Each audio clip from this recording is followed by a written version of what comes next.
Now, from WYDC TV, this is Big Fox News at 10.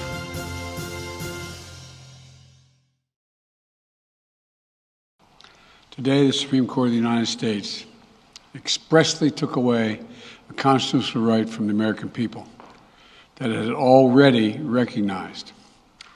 They didn't limit it, they simply took it away.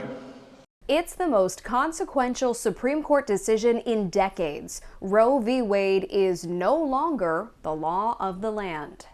Good evening, I'm Ann Emanuel. The ruling came in the court's opinion on Dobbs v. Jackson, which centered on a Mississippi law banning abortions after 15 weeks. Abortion rights will now be up to the states. Tonight, we're bringing you team coverage of this decision and its impact across the country, including here in New York. We'll have local reaction in just a moment, but first, Griff Jenkins starts us off in Washington. Let me be very clear and unambiguous. The only way we can secure a woman's right to choose, and the balance that existed, is for Congress to restore the protections of Roe v. Wade as federal law. Protesters erupting as soon as the monumental reversal of Roe v. Wade was announced. This is amazing.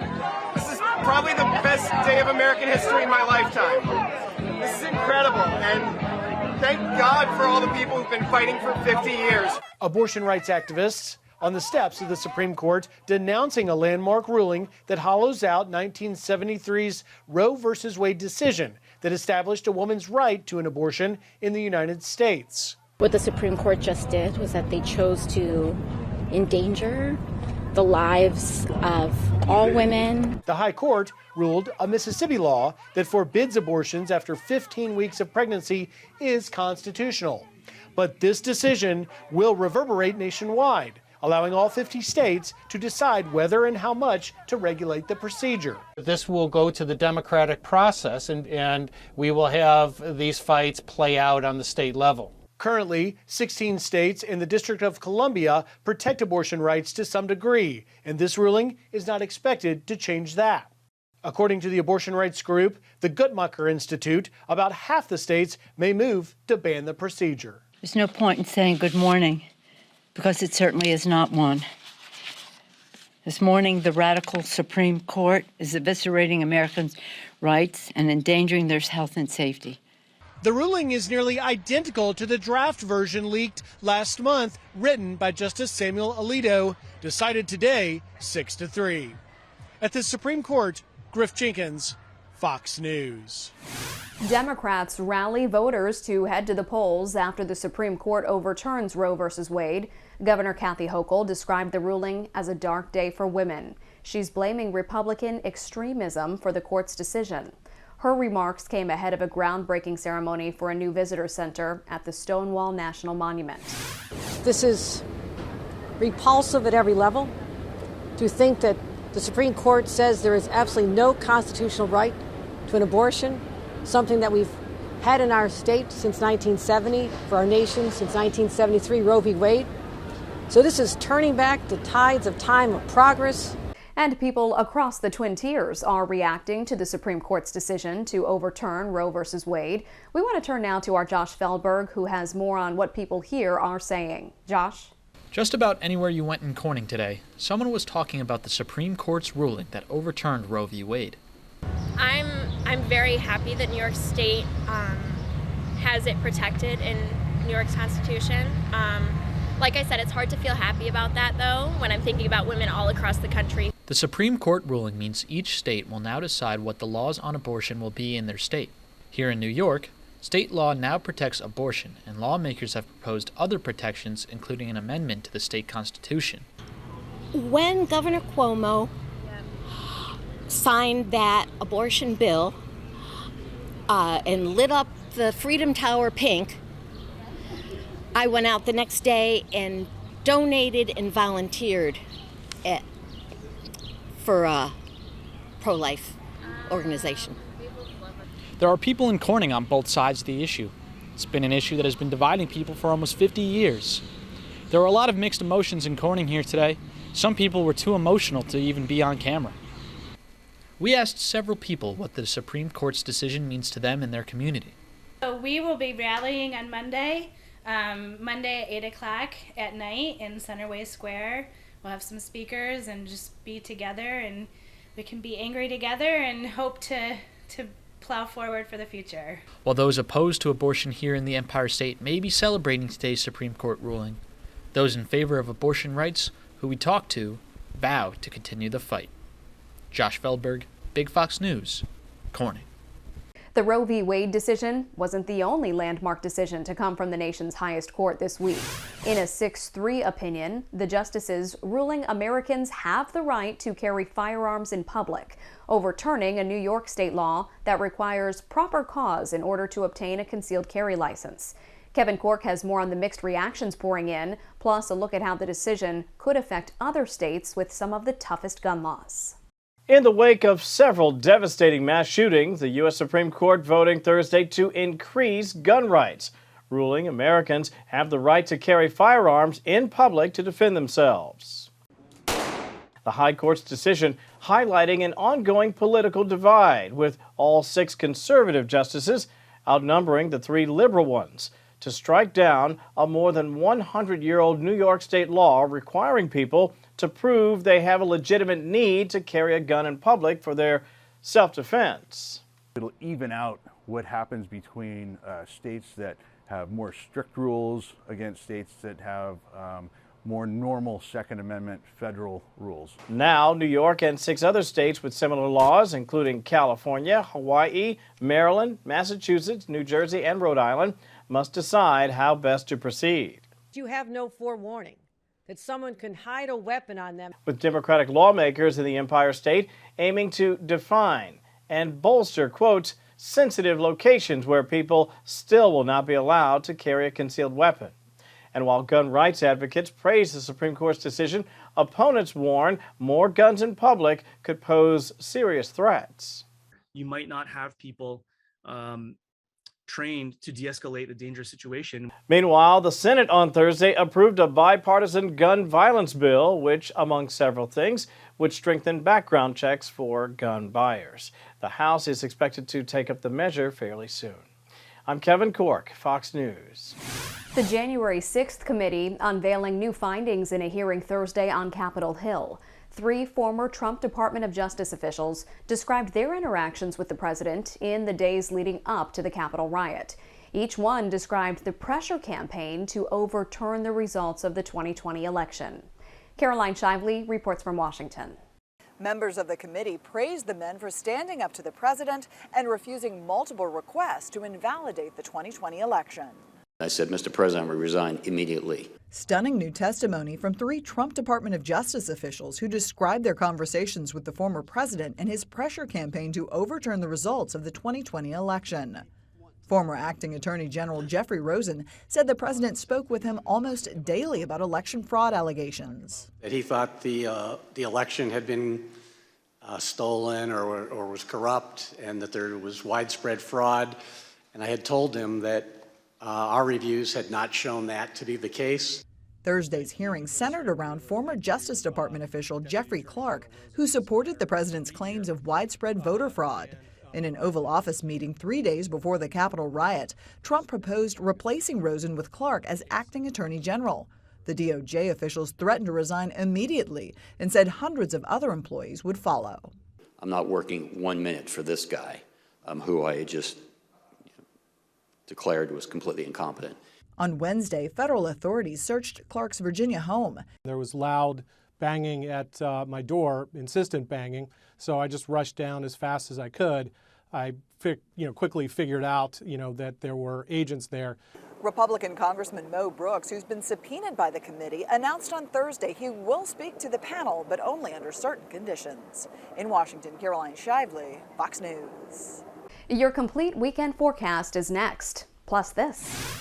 A once popular summer job is drying up. I'm Marianne Rafferty with a look at what's causing a massive lifeguard shortage and the safety concerns it poses for families. That's all straight ahead. Here's your local stock market update from Big Fox.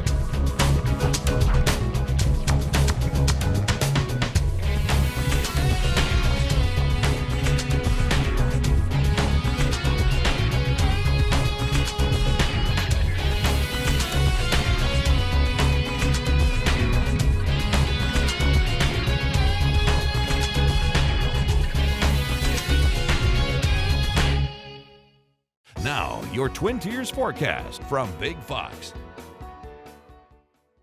Hi everyone, I'm meteorologist Sam Ryan. Well, we were a little wet out there Wednesday, Thursday, and started drying things out a little bit here Friday, and then Saturday will be much drier. No real chance of precipitation out there until Sunday.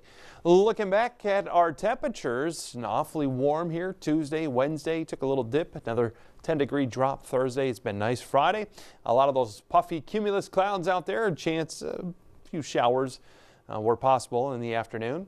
We'll see all that diminish though with the setting sun. Now looking ahead, speaking of sunset, for the day Saturday, 5:32 will be the sunrise, sunset at 8:47, and we'll be featuring 15 hours and 14 minutes of daylight if you want to get out there and enjoy the whole splendid thing. We'll have in 1 week, by the way, 15 hours and 11 minutes, so the day is getting a little bit shorter out there.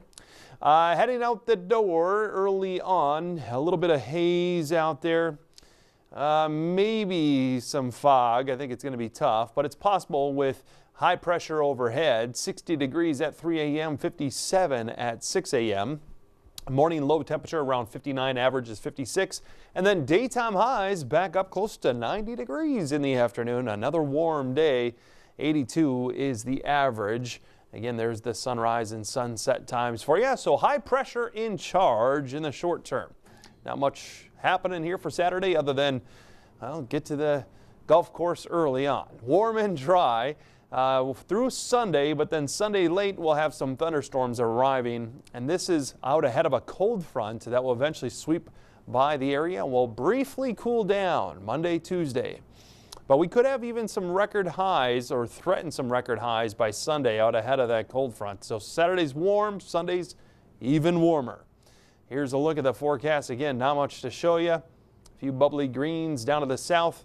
Other than that, we're going to remain fairly well dry here. And a chance of fog again Saturday night to Sunday morning. But Saturday, 59 at 7 a.m., 90 at 5 p.m. Continuing to warm up from there. Here we are Saturday again, just a rapid warm up with ample sunshine filling the sky. Upper 80s, close to 90 degrees. And then for the day Sunday, and light winds. Sunday, though, the winds out of the southwest kicks in some of that moisture. Low 90s for daytime highs. It could threaten a few records out there. And then we'll have a chance of thunderstorms arriving. Slight chance in the afternoon after 2, 3 p.m. and a little bit better chance into the evening hours as that cold front approaches. And then may carry over into Monday, a brief cool down. Enjoy that while you can, because as we go into the middle part of the week, we start to warm up. So we're up to 83 on Wednesday, 88 on Thursday. And perhaps a few showers heading into July, the 1st of July there. We'll keep an eye on that. It's a long ways out yet in the forecast. High uncertainty level. It used to be a highly coveted job, but now pools across the country are struggling to stay afloat as a persisting lifeguard shortage is forcing communities to make drastic decisions as summer ramps up. Marianne Rafferty reports. Trouble is brewing across America's pools as an ongoing lifeguard shortage is putting a damper on summer fun and placing lives at risk. Lifeguard position just isn't cool anymore. The American Lifeguard Association says the lack of workers is estimated to impact 1/3 of the nation's pools. Training delays due to the pandemic are partially to blame, with many certification programs previously put on hold. The job also requires a tremendous amount of responsibility. You have people's lives in your hands. And officials speculate many teens would prefer slightly higher paying jobs with less stress. A lot of these young guys can actually go to Costco's, Sam's. They can make $18 an hour. The problem is forcing public pools across the country to either reduce days of operation or refuse to open at all. It's not fair, because I don't want to be scorching hot. In Austin, Texas, more than half of the city's pools are closed. Numerous pools in Boston are completely shuttered, and Indianapolis Parks and Rec officials say they're only half-staffed. It is a little bit concerning to me because I can't swim very well. According to the CDC, drowning is, quote, the second leading cause of unintentional injury death after motor vehicle crashes for kids 1 through 14. And data shows there's an average of 11 drowning deaths per day, with roughly 4,000 every year. But the problem could boil over and become worse as many of the lifeguards who are employed begin leaving their jobs throughout August as back-to-school season kicks off. Two Japanese automakers are recalling their recently launched electric vehicles. Both Subaru's Solterra and Toyota's BZ4X are being recalled due to an issue with the wheels on the cars. Sudden braking or making sharp turns could cause a hub bolt to loosen and risks the wheel falling off the car. About 5,300 vehicles are affected. These two cars are Subaru and Toyota's first mass-produced electric vehicles and have been available in Japan for less than 2 months.